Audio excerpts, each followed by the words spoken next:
I was very lucky on one hand to have options available to me as an 18 minor footballer, where I was, it was difficult, if I'm being honest. I had to make a choice between a sport that I'll openly tell you was my favourite sport, which was Gaelic football.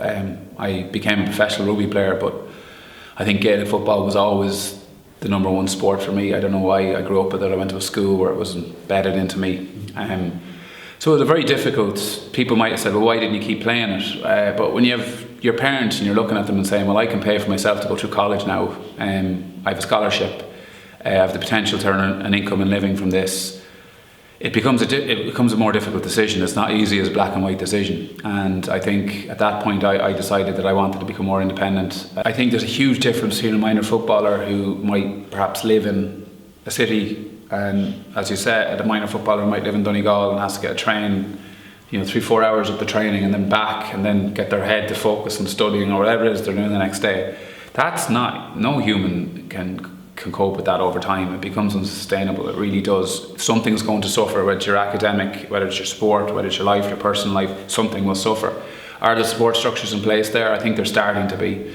Are people recognising how difficult that is? There's one thing saying it's great to play for your county and you must be so proud, and your local shopkeeper saying you're great, but that local shopkeeper doesn't see those 4-hour train rides. They don't see that, and that is hard. And that's really, really something that we have to look at. In terms of football going professional, and that's been thrown around a lot, for all intents and purposes it is professional. They train as hard as any rugby player I know. They train as hard as most professional athletes I know. But they don't have the support structures and systems in place because it's still an amateur sport. And I feel what I would worry about from a professional point of view, where does it end? Do you have players from Westmeath who are great leaving Westmeath to go and play for a stronger county? Stuff like that. I know that sounds a bit out there, but that's the discussion that has to be had. One of the big things that I think has improved dramatically in Gaelic football is the GPA's wellness programs. How they're treating athletes not like lads who score points or lads who are fast or tough lads. They're treating them like human beings. If we keep going down that road and keep promoting that, I think the need to go professional might become less. I think if we start looking after the welfare of the individual, the teams will improve.